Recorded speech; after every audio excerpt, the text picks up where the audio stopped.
Om Sri Ganeshaya Namaha. Sadashiva Samarambam Shankaracharya Madhyamam Asmadacharya Paryandam Vande Guru Paramparam. Om Sagana Bhavatu Sagano Bhunattu Sakaviryam Karavavakai Tejasvina Vadidamastu Mahavit Vishavakai. Om Shanti Shanti Shanti. Om Sri Gurubhyo Namaha. Hari Om. Om Namo Bhagavate Vaivasvadaya Mistve Brahma-Vidyācāryāya Nachiketasecha. Good morning. So we are in the Kathopanishad, second Adhyaya, Prathama Valli, and we saw the first two mantras.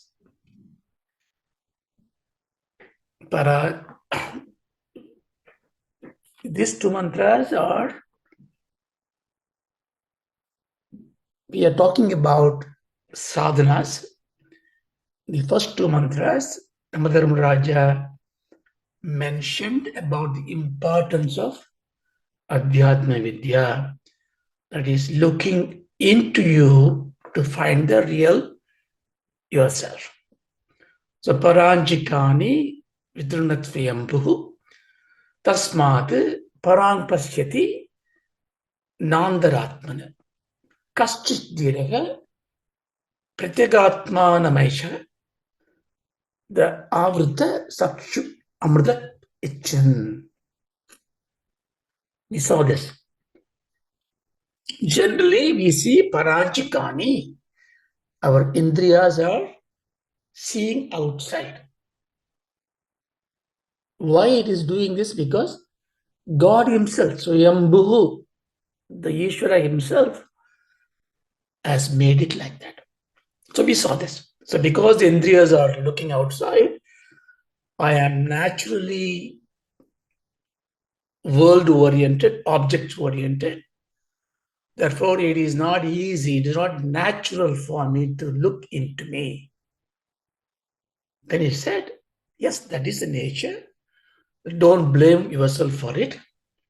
But nevertheless, kaschit dhiraga pratyagatmavai, so avritta. But amongst us, the dhiras. Who are the dhiras? Dhi means buddhi. Ra means ramyata, the buddhi. Buddhya ramyata. One who enjoys intellectual process. One who inquires. One who got a strong will to know the truth. He, what does he do? Pratyagatma vimeshara. Pratyagatma means directly the Atma, inside him, you see that how avritta sakshu. Avritta means turning around. Sakshu means the perception, the senses, the eyes started looking internally. So the first mantra gave us 2 points. Yes, it is natural to look towards the world. So you are not alone. Everybody is like that. So don't worry about that. However, to be exceptional among the many, we have to start looking inside, and that is possible. Is that possible? Yes, it is possible. That's what he said in the second part. Parachakamano yanti balaha. Balaha. He says, whoever let the mind goes out. Paracha kama anuyanti. Always who looks out for these pleasures of life are balaha. Are they like childlike? Te mrityor andi vidadasya bhasha. So they, what happened to them?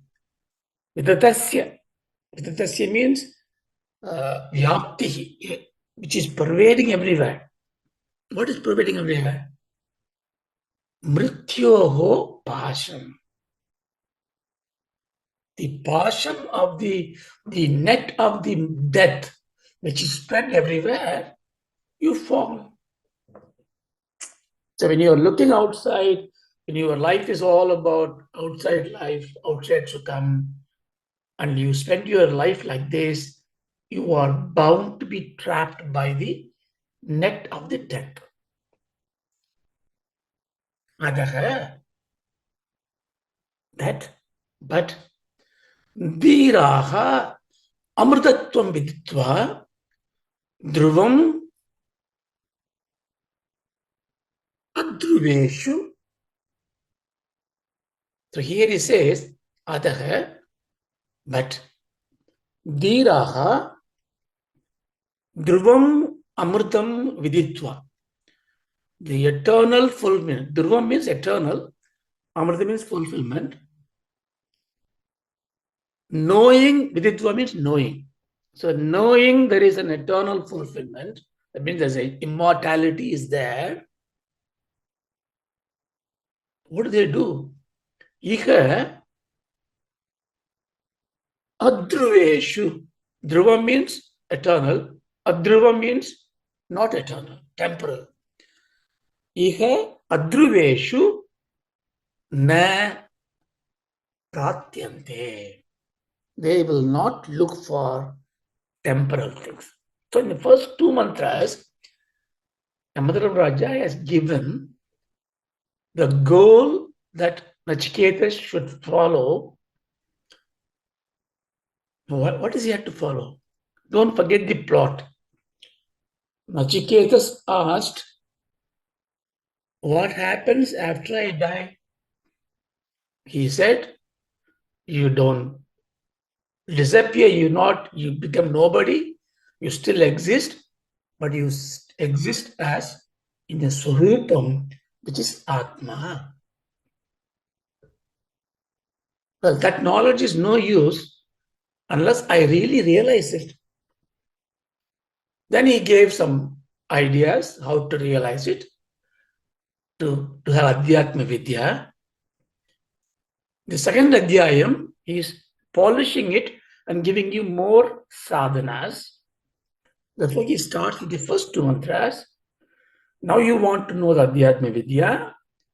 The first discipline that you must have to fight the nature of your perception, that you don't look outside. Start looking inside. That's what he saw in the last two classes. Next mantra. I think we started the next mantra in the last class. We will take it further now. The next mantra, he is now giving you the sadhanas to look into yourself to find out who you are.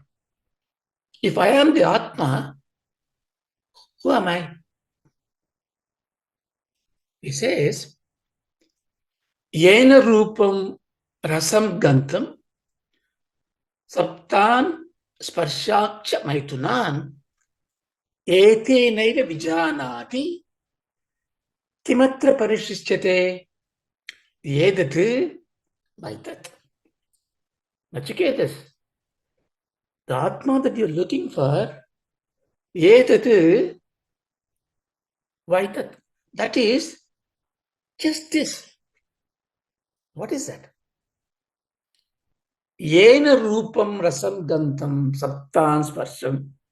So whoever is finding out, whoever is giving you the experience of Rupam, Rasam, Gandham, Saptan, Sparsham, Maituna. That means by which power one sees the form, one tastes things, one smells things, one hears things, one feels the touch.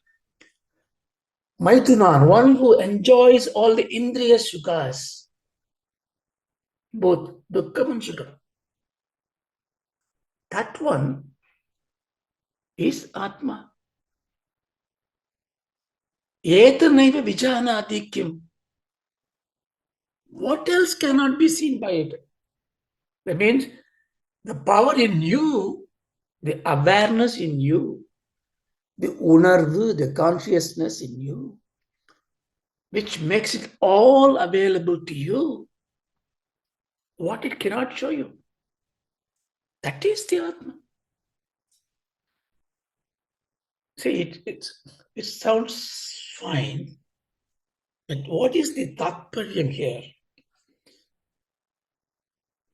This is the Kathopanishad. This Adhyaya is very important because Yamadharmaraja is giving you a lot of methodologies to learn this. Here he applies the technique called Drik Drishya Vivekam. In fact, there is a separate grantham for it. When we have time, we can go through that. Drik Drishya Vivekam. See, all that Vedantam, you need to have an inquiring mind because Paramarahasya is capsuled, encoded in few words and few mantras. If you have a sharp knowledge, like a sharp knife, you can cut down the Gandhi. Gandhi is a knot. You can cut it down and you can see it. The Ragasyam is open to you. But it's still a Ragasyam because unless it is experienced, the Ragasyam cannot be complete. So that's why he is giving the sadhanas. Drikdrishya Vastu Vivekam is a simple technique. It's simple to start with, very subtle when you grows into subtler. What does it mean? It means I have to know myself.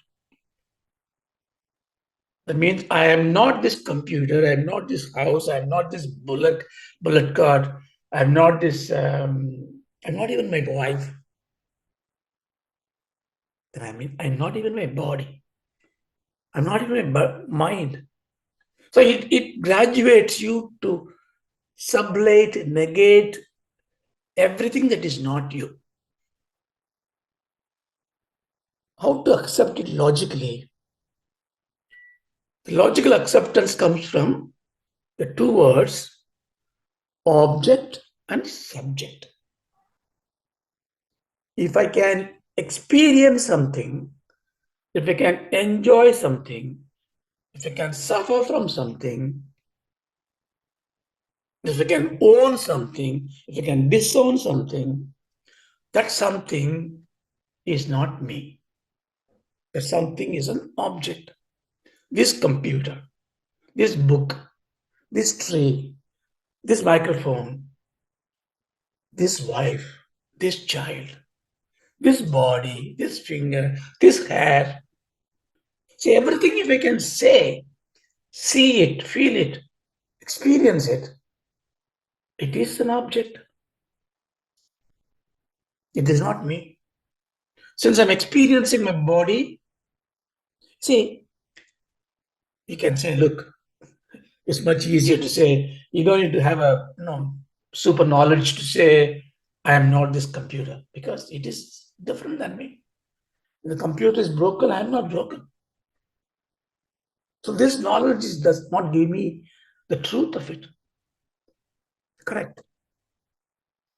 So the knowledge helps you, but the knowledge is eclipsed by what's called your anubhav, your experience. When you pinch me, I get hurt. Forget my body. Even when somebody dies in Syria, I don't care. But my relative dies, I'm suffering. So even though you say they are object, they are away from me, it has got an impact on me. What is impacting me is me. So no. What is impacting you is because you have put on that object abhimanam. So all the experiences in the world, not because of knowledge, because of abhimanam in that. the involvement in that, the attachment in that. So I feel this is my house. So mamakaram comes in. So I can neglect all the objects which are not mine as not me, but I cannot neglect my family, my wife, my house, my children, my body, my mind. Granted, but you first understand you are not able to give up, that's okay. But at least you know they are not you. You still hold attachment, no problem. We'll resolve the attachment later. But the first step is that is not you. That you'll know when the abhimanam just goes away for a minute. You are so close to the wife, the husband, some argument comes in, a fraction of a moment, you say, I'd rather not marry you. Something like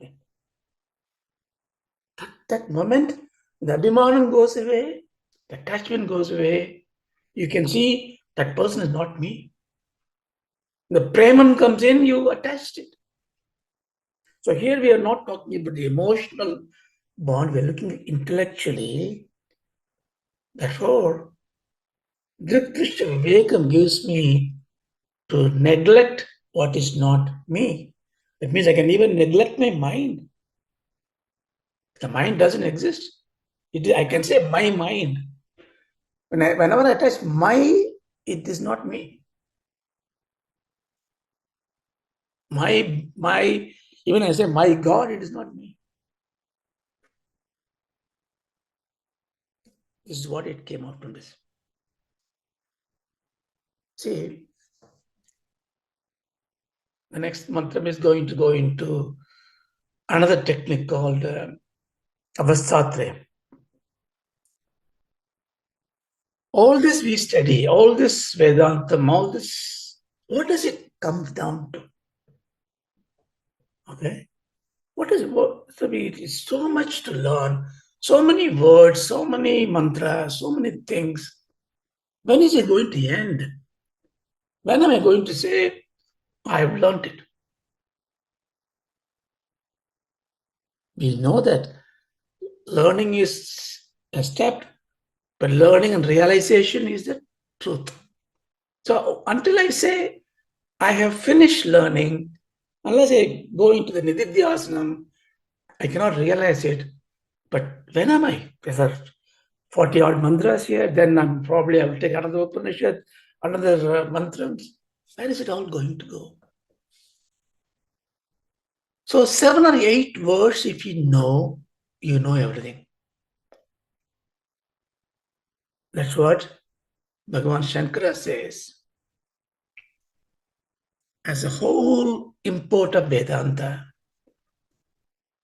Brahma-Satyam, Jagan-Mithyā, Jivo, Brahmaiva, nāparaḥ. Brahma, Satyam, Jagat, Mithyam, Jivo, Brahma, nāparaḥ. 7 words. This is the Vedanta Mahavakyam. It brings the import of all the Vedas. This sentence, this phrase has created a lot of debates, a lot of divisive views, but nevertheless, it shines through as the Veda Saram. Now we saw this before in the Tattvabodha. I like to introduce it again to remind you of this. The subsequent mantras will be better understood if we refresh our mind on this. In simply what it says, Brahman is Satyam. We don't know what is Brahman. We need to clarify it. We have doubt about Satyam. We need to clarify it. Jagan-Mithyā. So what is Jagat? Jagan means world. Jagat. Mithya. I don't understand. Is it Maya? It is illusion. It is lie. What is it? Jivo Brahmaiva nāparaḥ. Jiva, okay, I understand Jiva is myself. I'm still trying to learn who I am. Brahman, and compared to some Brahman, maybe you can say Ishvara here. Nāparaḥ. Na aparaḥ. Na means not. Aparaḥ means not different.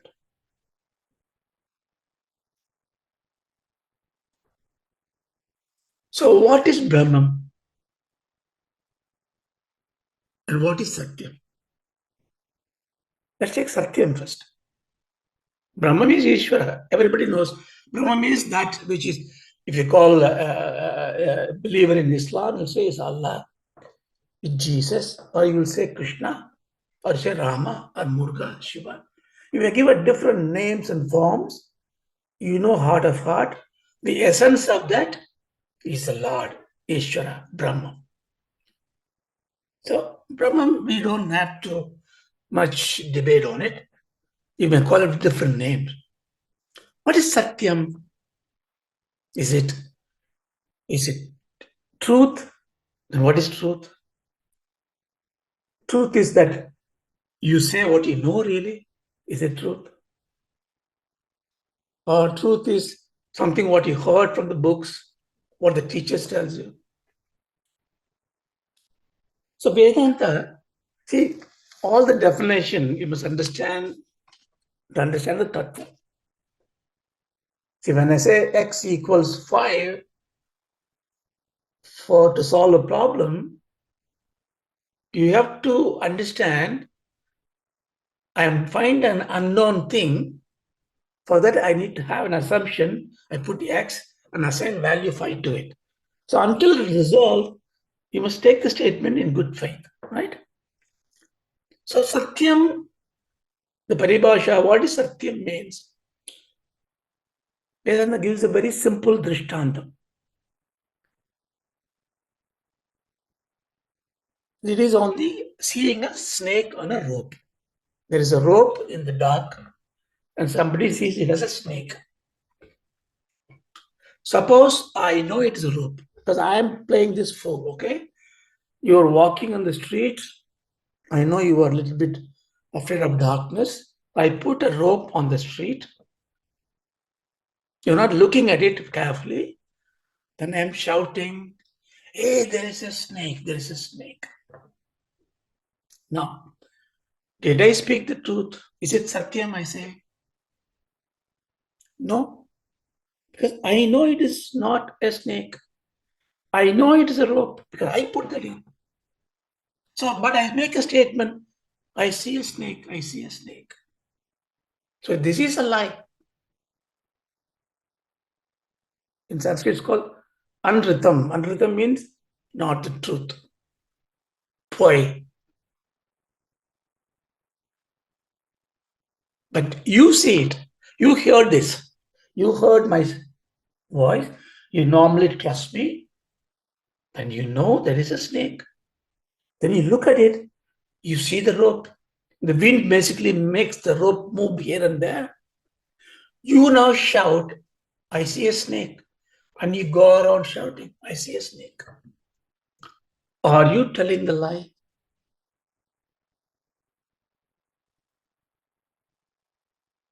No. Because you saw it in your eyes. You heard it. In your mind, it is a conviction that it is a snake. Your perception tells you that. Your buddhi realizes it's a snake. Because for you, it is a fact. So you are stating a fact. The fact is, what is fact? Fact is what your mind factorizes with your faculty of intelligence.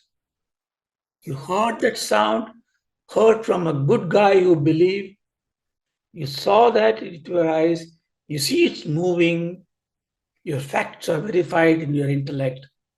Therefore, you are, as far as you are concerned, not lying. Satyam. But is it Satyam?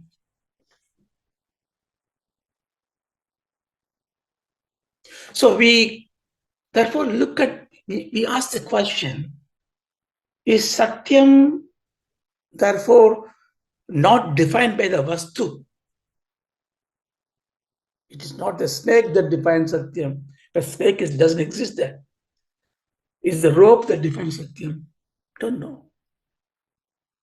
You can't take this kind of definition to define Satyam. On somebody's perception becomes a statement, that's a Satyam. Then you have a Satyam, I have a Satyam. What is the truth? That's why when you go to the court, you say, first they make a promise that you are telling the truth which you believe it is truth because it is the fact that you know. If that is the case, I am the witness, I say, I saw this person is a killer, then why does the judge look for other evidences? Why can't he take my fact as the truth? Because the law knows the fact is not necessarily the truth because we don't know your factoring faculty of mind. So we look for many facts, and then the judge and juries have to look into the subconscious mind, ask for an evidence correlation and say, this may be Satyam. That's why they give you a judgment, a justice, but not the truth. Even that may be wrong. That means truth is neither in the object nor in the perception of somebody saying it. Then what is Satyam then? Is it on existence of an object? No, because an object exists and it goes away. The dream exists and goes away.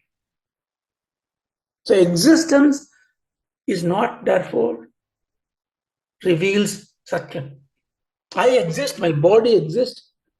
The body is not going to exist tomorrow. In fact, this body that you see me today is not the body you saw me yesterday. All this has changed. So I can't say Satyam by existence of things. I can't say I can prove Satyam, God is there, God exists, therefore I say God, Satyam. No, because Satyam it exists, not because it exists, it becomes Satyam. You understand? There's a difference. Okay, then can I say, is it because something causes something, therefore it is Satyam? The cause and effect.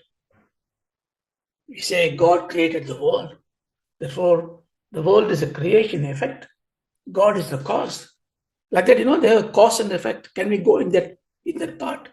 So every cause must be there for Satyam. Because effect, you experience it. But just now you were afraid of running around, seeing a snake. But when it is proven it is not a snake, is it Satyam? So there's an effect of you having fear. Fear is an effect. The snake is the cause. Is a snake Satyam here? No. See, I can't even define Satyam by the cause and effect. Then how do I define Satyam? If I don't have a definition, in any book, you must define what the term means. Then you can put an argument on the terms. So Veda says, Advaita Vedanta especially says, Satyam is that which exists even when there is a false knowledge about it. And when subsists, when the false knowledge is negated. Like a rope. In this case, an example, the rope. The rope exists when you see it as a snake. For you, it is a snake. Oh, it is snake, it is snake. But it is rope. Now you bring the light, and you put the torch, and you say, hey, it's just a rope. You negate the false knowledge. The rope doesn't disappear. Snake disappears. Rope exists. You understand? This is a very simple, it may sound like a silly example, but it is so beautiful example. It is telling you, therefore, Satyam is that which exists when there is a false understanding about it, which still exists when the false understanding is removed. Okay. Now, if you know this Satyam definition, you know Brahma means the Lord, the God. What it says is that Brahma means Satyam. That means Brahma means there exists, whether you call it wrongly, understand wrongly, or if you remove the false knowledge. It is always exist. Okay, I can't argue with that. I may say Brahman is dark in color or red in color. He's got a Sangchakradhari or is a Kabaladhari, Gangagara, or he is on a cross or formless. I can say anything. All this knowledge can be negated. Still Brahman exists. So Brahma-Satyam. Okay, I understand that way. Now, what is a snake coming on this Brahman? Jagan-Mithyā. The Jagat is, the world is Mithya. What does world means? What is the world for you? Everything I see. This house, this London, UK, this globe, planets, stars, cosmos, the universe. When you say this very clearly, somehow you don't consciously include yourself in that because you are part of this world. But when you see it, now the Drishti Vivekam comes in. When you see it, you are not the world because you are seeing this, right? Therefore, Jagat is not you. Jagat is other than you. Everything else is Jagat. Not me, not the true myself. Understand? Brahma-Satyam, now Jagat, that means everything outside other than me, including my body, mind, because everything I say, my is not me. Mithya. What does Mithya means? See, sometimes people, Shankara's opponents, even the great scholars would misinterpret the thing and say, they even call Shankara as a Mayavadi. That's fine. Maya is fine. But Mithyavada, you can't say Mithyavada. Mithya means, Bhagavan says, Anirvachaniyam. It cannot be said this way or that way. It is not his lack of vocabulary, but it is the nature of it. Like when you were running around, that I saw a snake. Are you telling the truth? For you are telling the truth. For me, you are not. Because I know it's a rope. So you are both telling the truth and not telling the truth. Sat, Asat, Lakshanam. That is Sat, but Lakshanam is there because you're telling the truth, that you believe in it. Asat is there. So when it is clearly not definable, because it's transient, when a pot is rotating like this, wobbling, you can't say it is moving or it is staying, because it's going to wobble, it may move, it may stay. That kind of a intermediate state is there. Not real, not unreal. The total unreality, asat, we can ignore.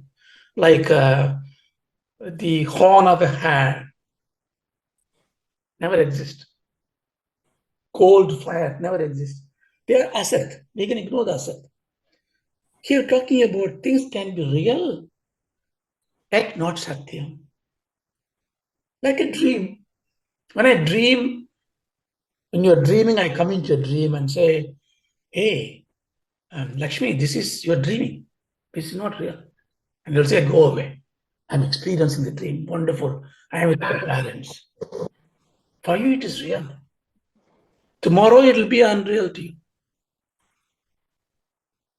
So everything in this world is therefore temporal, does not exist in truth. Therefore, it is mithyatvam. So mithya is that. Whereas satyam is that is which is always there. So he says, Jagan-Mithyā. The whole world is mithya. Whatever you see, it looks like it is there, it is not there. It's very difficult when you to understand, but you will know that it's a temporal reality. That's why you build a new vocabulary. If it is Satyam is absolute reality, you can say relative reality. If you read physics, you will understand much better. Yes, it is real in this domain. You know, when you are here 24 hours, when you are in space, it shrinks. When you are in moon, when you pass through that, the time wraps. Time is different. Days are different. So it is unreal in the sense. Jivo Brahmaiva nāparaḥ. Jivo. Okay. Now who is this Jiva? It's me. I who see the world. Not this body, not this mind. This is what I'm trying to find out. Kathopanishad is teaching me. So I need to go some more to find out who I really am. Now the question that comes to many's mind, I believe all this. When I find out myself, you find out yourself, and everybody in this class find out themselves. 15 of them. Are we 15 jivas? And there is a God. Billions of jivas, and there is a God. What's the point of that, knowing that information? It's as good as that, billions of people, billions of being, and a cosmic being. So one cosmic being and billions of other beings, the being state can be anything, makes no difference at all. Unless all the billions of beings are also mithya, because they abide into the cosmic being, Ishvara. Jivo Brahmaiva nāparaḥ. Nāparaḥ means not different from that. Nāparaḥ. Not different from the Jiva.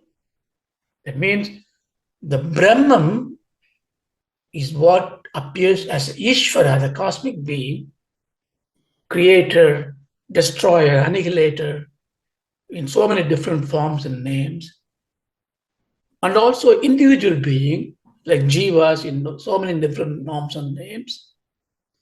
But when you remove this mithyatvam, what remains is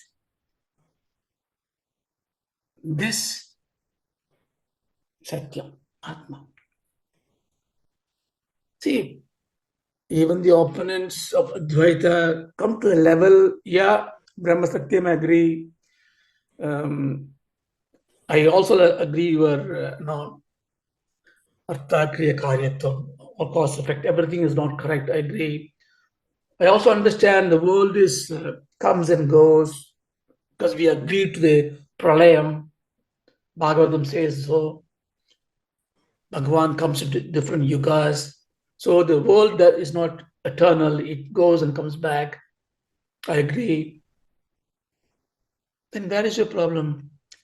The problem is, I don't agree. And Advaita says, like when somebody sees a rope as a snake, there is ignorance in him, isn't it? Innocent ignorance, because he believed in my word and then he took a perception to be that. So ignorance is the cause of his mithyatvam. So if world is mithya, then it means our ajnanam is a cause of creation in the world. That's what the Advaitam leads to. The whole world is because of ajnanam. The ajnanam is the effect of maya. Therefore, the world is created by maya, not by the Brahman. That is not acceptable to us, they say. Because how can ajnanam? Ajnanam is not like a material, right? I create a necklace by gold. I need material, vastu I need. Ajnanam in a way is a state of buddhi, right? Not knowing something is ajnanam. Not light is dark. That's what we think, right? So ajnanam is that way is not a positive substance. How can that create the world? Now you have to listen to what I'm saying very carefully and contemplate. I'm just making it very quickly for this. So the contra views, even though they agree the world is temporal, God is eternal, there are jivas, there are Ishvara. Jiva Ishvara Aikyam is stopped by this Jagat which is standing there as a separating, but that is a space, it transcends. And when you say the Jagat is Mithya, they sort of agree, okay, it comes and goes, if that is a definition of Mithra. But the Jagat Karanam is Avidya, Ajnanam, is something which is hard for them to understand. But how do we prove that is the case? One says, to negate this Mithyatvam, you must have the only cure is Adhisthana Tattva Jnanam. Adhisthana Tattva Jnanameva Kaivalyam. Jnanameva Kaivalyam. The Jnanam is Adhisthana Tattva Jnanameva Kaivalyam. That is Atma Jnanameva Kaivalyam. It means by only knowing the Brahman, which is Adhishthanam, or only going the Atma, which is the Adhishthanam for me, by only knowing it, you will know the truth of this statement. Okay? How can you know it? Now, this is where we take the pramanam. To know anything, what do you need? You need a pramanam, an instrument of knowledge. What is a pramanam we know? Pratyaksha pramanam, direct perception. I see it, I hear it, I smell it, I touch it, I taste it. Inference, I do by intellectual derivation. I do that.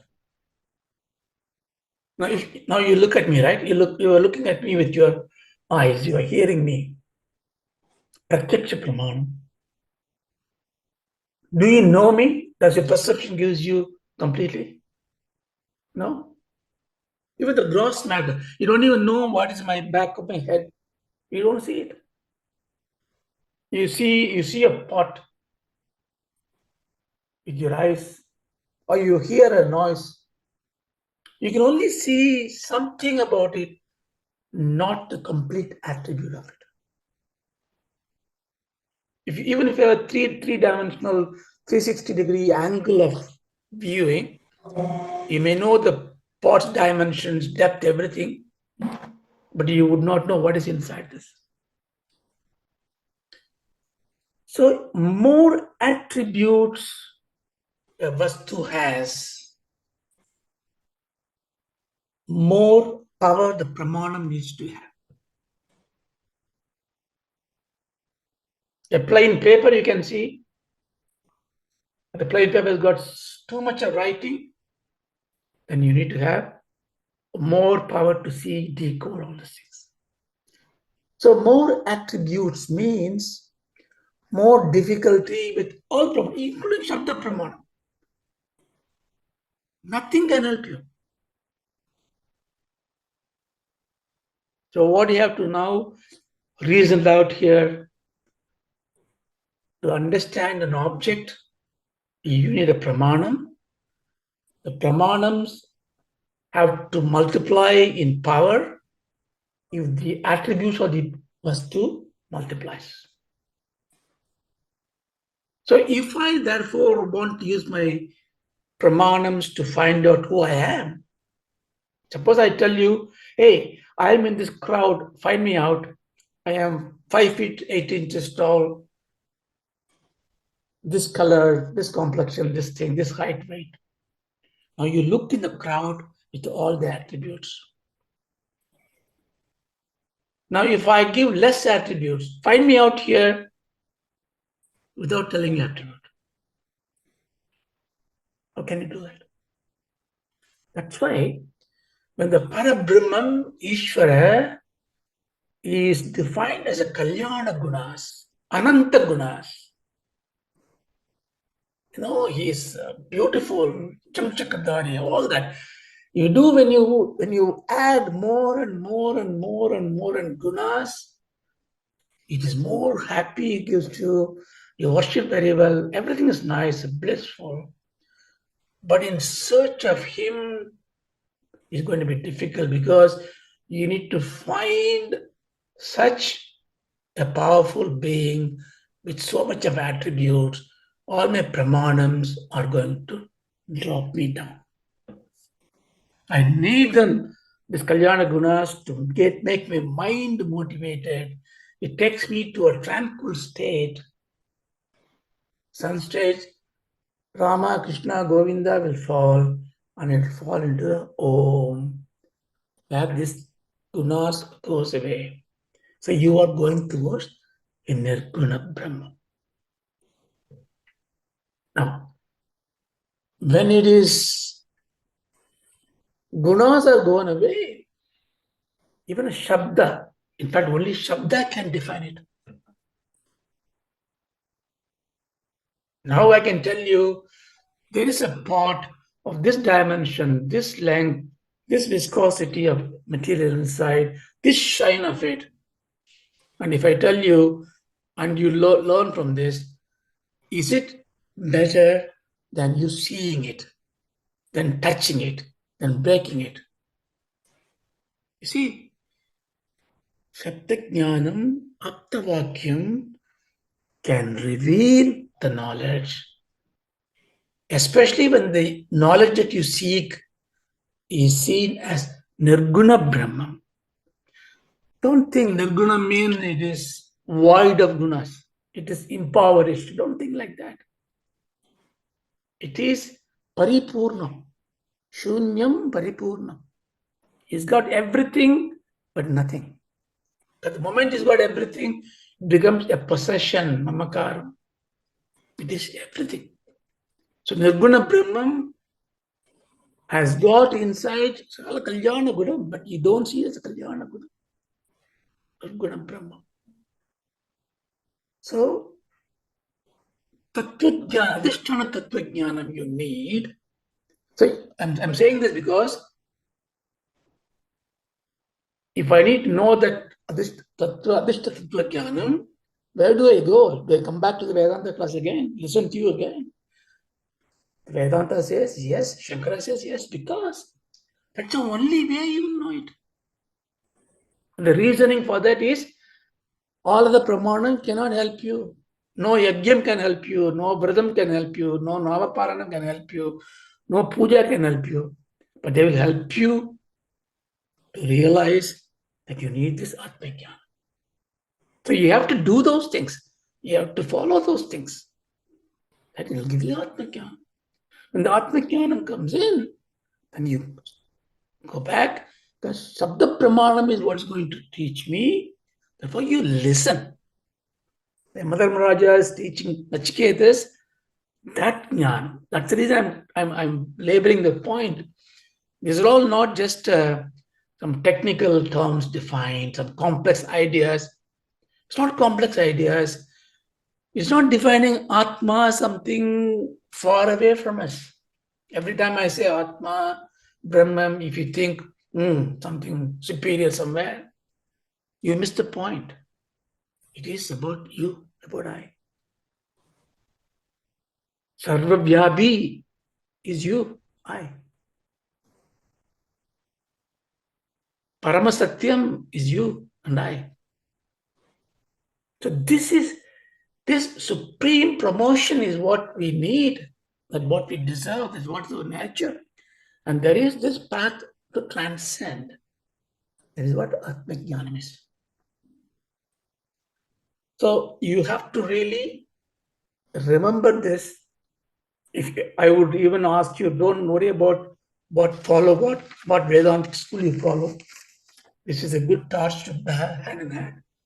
Brahma-Satyam, Jagan-Mithyā, Jivo, Brahmaiva, nāparaḥ. This is a Mahavakyam. So this is the goal of the Vedas. So I will have to do Purva Mimamsa. Mimamsa means, not Purva, Mimamsa. Mimamsa means divine inquiry, Vicharam. So everything I do Vicharam. So I have to do Vicharam about who I am. So I need to do Vicharam of Brahman. I would make the Vicharam very simple because he is incomprehensible. Therefore, Brahman exists. If you don't have a faith, then you are not in this class anymore. You have to come back many rounds. So there is nothing much to do Vicharam on Brahman. Don't need of any Purana study, anything like that. So Brahma Vicharam is fine. Satyam, we understood what it means. Therefore, there is no need to do Satya Vicharam.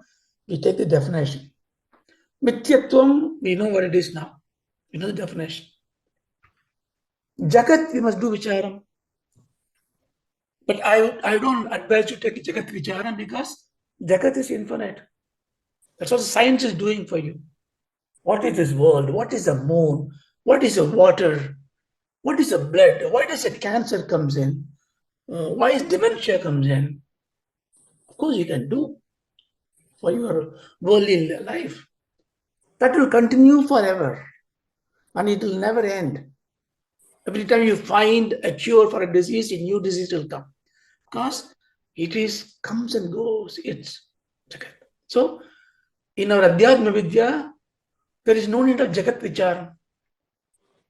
But you must know Jagat is everything other than you. Your body is Jagat, your mind is Jagat, Buddhi is Jagat, your family is Jagat, everything is Jagat. You live in the Jagat, you serve the Jagat, you be a good person in the Jagat. But there is no need of intellectual analysis about the world. Why did Trump make this statement? Why Modi is not doing this? All this is fine for time pass. It is of no prayojanam in the Adhyatma Vidya. We ignore that. So, Jivo, Brahmaiva, nāparaḥ.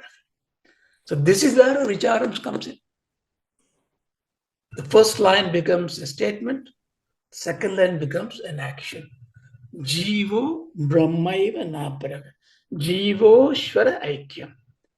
The Jiva, that is I, in me, Ishvara, the Brahman, the individual being and the cosmic being, Eva, they are only what? Nāparaḥ, not different. So this is our Purushartham. This Purushartham gives you moksha. Dharmartha kama moksha. So if you want to do the moksha Purushartham, the kama Purushartham means what? I need sukham, I need house. So what is the action you must do, Artha? Go and work. you earn a mortgage, you earn a living. So all that you do in a righteous way. So dharma, artha, kama, we keep on doing. I want this. I want the motorcycle. So artha, go and learn the motorcycle. Get the money, buy the motorcycle, ride the motorcycle. Sukham. Next one. So dharmartha kamam, dharmartha kamam, dharmartha kamam. But the moment you want moksha, that means all this. Nachiketa asked this important question. Do you remember?